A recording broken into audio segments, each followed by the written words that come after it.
UP police 8 June 2026 first shift question paper answer key को हम लोग देखेंगे। Hello friends, welcome to the success Kendra. Friends देखिए, उत्तर प्रदेश police 8 June 2026 का जो एग्ज़ाम लिया गया है फर्स्ट शिफ्ट का, उसी का ओरिजिनल क्वेश्चन पेपर से हम लोग आंसर की देखेंगे। जिन्होंने भी एग्ज़ाम दिया हुआ है वो लोग मिला लीजिए, बिल्कुल 100% एक्यूरेट आंसर मैं आपको बताने वाला हूँ। चलिए देखिए, प्रश्न पूछा गया है कि भारत में रेपो दर कौन सा संगठन निर्धारित करता है। तो देखिए, भारत में रेपो दर जो है यानी कि रेपो रेट जो है, इसका निर्धारण भारतीय रिजर्व बैंक की मौद्रिक नीति समिति यानी कि मौद्रिक नीति समिति जो है एमपीसी, इसी के द्वारा निर्धारित किया जाता है। और देखिए, 6 समिति ये समिति होती है मौद्रिक नीति समिति, इसकी अध्यक्षता आरबीआई के गवर्नर के द्वारा किया जाता है। और यह समिति आर्थिक संकेतकों, मुद्रास्फीति यानी कि इन्फ्लेशन और विकास दर की समीक्षा करके रेपो रेट तय करती है। तो राइट आंसर यहाँ पर देखिए रिजर्व बैंक दिया गया है, भारतीय रिजर्व बैंक। तो correct answer option number C, जिन्होंने भी लगाया है बिल्कुल उनका राइट आंसर है। उसके बाद देखिए, भारत में विदेशी व्यापार को कौन सा संगठन नियंत्रित करता है। भारत में विदेशी व्यापार को कौन सा संगठन नियंत्रित करता है। तो फ्रेंड्स, ये जो संगठन है इसका नाम है विदेश व्यापार महानिदेशालय यानी कि directorate general of foreign trade. यहाँ पर आप देख सकते हैं DGFT दिया गया है, ठीक है ना। फुल फॉर्म इसका क्या है? Directorate general of foreign trade, Hindi में बोलेंगे विदेश व्यापार महानिदेशालय। तो यहाँ पर करेक्ट आंसर आपका ऑप्शन नंबर सी, जिन्होंने भी लगा है, करेक्ट आंसर हो जाएगा। और देखिए, ये जो आपका संगठन है ना विदेश व्यापार महानिदेशालय, ये जो है ना, ये वाणिज्य और उद्योग मंत्रालय के अधीन ये आपका कार्य करता है। क्लियर? तो इसे भी आप ध्यान रखिएगा। चलिए देखिए, उसके बाद पूछा गया था कि कांवर झील भारत के किस राज्य में स्थित है। तो कांवर लेक आपको पता ही होगा कि ये बिहार में है और बिहार के बेगूसराय जिला में है, और ये बिहार का पहला रामसर स्थल है।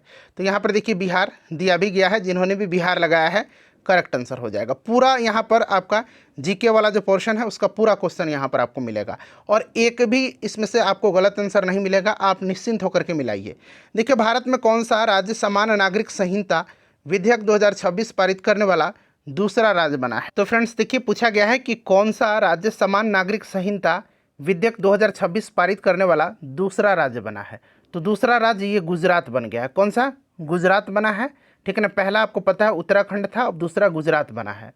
उसके बाद देखिए, अगला प्रश्न है कि पुलिस अनुसंधान एवं विकास ब्यूरो की स्थापना किस वर्ष हुई थी, यानी कि the bureau of police research and development, ठीक है ना। तो देखिए, इसकी स्थापना जो है कब हुई थी? तो 1970 में हुई थी, और यह भारत सरकार के गृह मंत्रालय का अधीन कार्य करने वाला एक प्रमुख राष्ट्रीय पुलिस संगठन है। तो 1970 यहाँ पर दिया गया है, जिन्होंने भी लगाया है बिल्कुल उनका करेक्ट आंसर है। उसके बाद देखिए, निम्नलिखित में से कौन सी नदी पेरिस शहर से होकर के बहती है। पेरिस, तो आपको पता है कि पेरिस में सीन नदी हो जाएगा। ऑप्शन डी करेक्ट आंसर हो जाएगा। Which of the following rivers flows through the city of Paris, तो ये सीन रिवर हो जाएगा। चलिए, उसके बाद देखिएगा फ्रेंड्स कि प्रशासनिक और राजस्व उद्देश्यों के लिए उत्तर प्रदेश के बलिया जिले को कितने तहसील में बांटा गया है।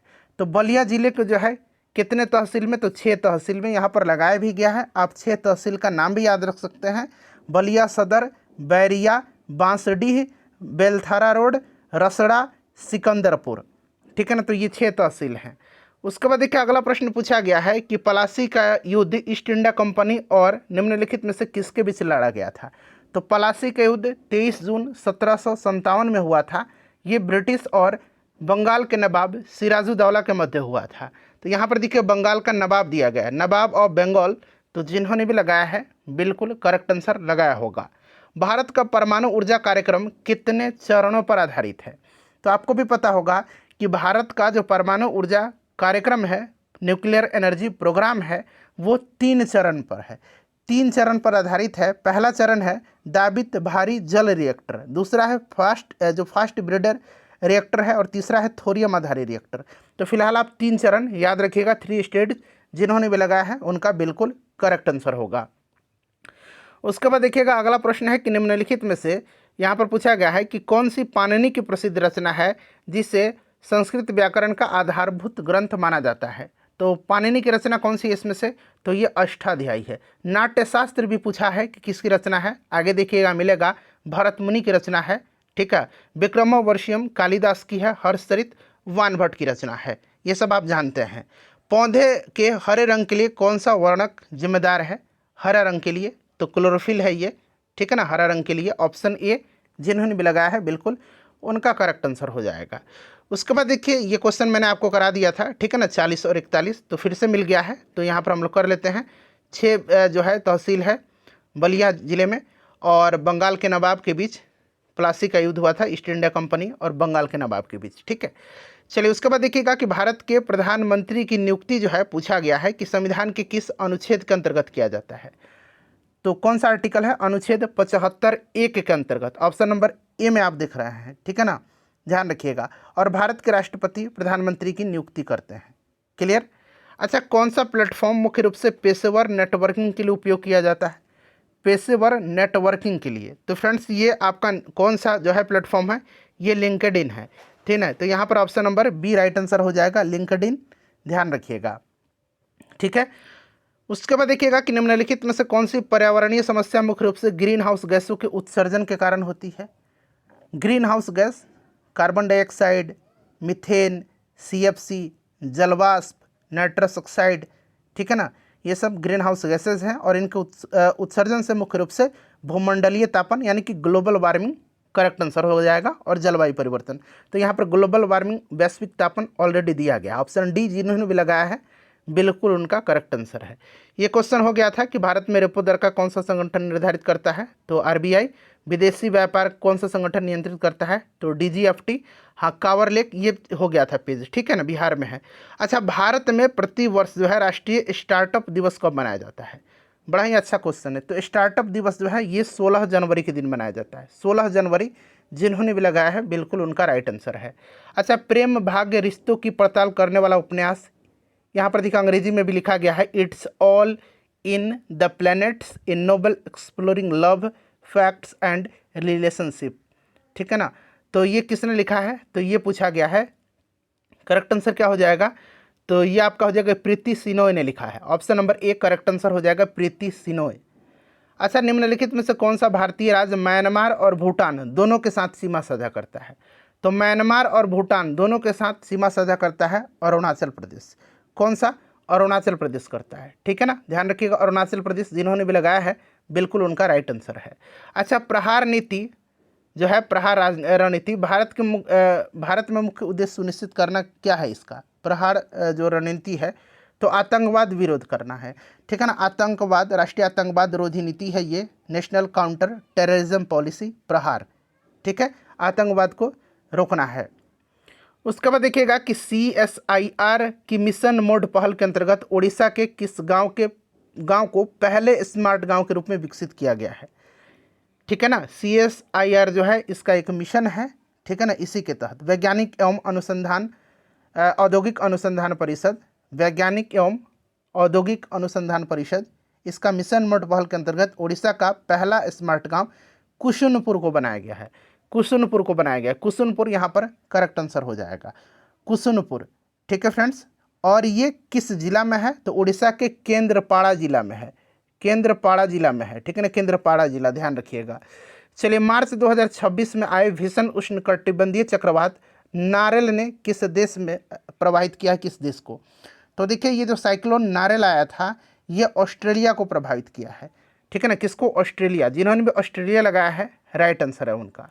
अगला है कि वर्ल्ड एंटी डोपिंग एजेंसी वाडा का मुख्यालय कहाँ पर है? वाडा का मुख्यालय, विश्व डोपिंग रोधी एजेंसी, तो इसका मुख्यालय जो है ये कनाडा के मॉन्ट्रियल में है। तो Canada Montreal, option number B जिन्होंने भी लगाया है बिल्कुल उनका करेक्ट आंसर हो गया है, ठीक है, ध्यान रखिएगा। उसके बाद देखिएगा कि एक धातु शिल्प है, इसका नाम है धोकरा। यहाँ पर देखिए अंग्रेजी में भी लिखा गया और यहाँ हिंदी में आपको धोकरा इस तरह से लिखा गया है। उसके बारे में कह रहा है कि धोकरा धातु शिल्प जो विश्व की सबसे प्राचीन ज्ञात अलौह, यानी कि अलौह का मतलब क्या होता है? मतलब जो लोहा का नहीं है, यही ना, नॉन फेरस इसको बोलेंगे। यहाँ पर देखिए नॉन फेरस लिखा गया। अलौह धातु ढलाई परंपराओं में से एक है, इसका साक्ष्य मोहनजोदड़ो से मिला हुआ है, ध्यान रखिएगा। जनजातीय और लोक कला वस्तुएं बनाने के लिए कौन सी प्राचीन तकनीक का उपयोग करता है? तो ये किसका उपयोग करता है बताइएगा?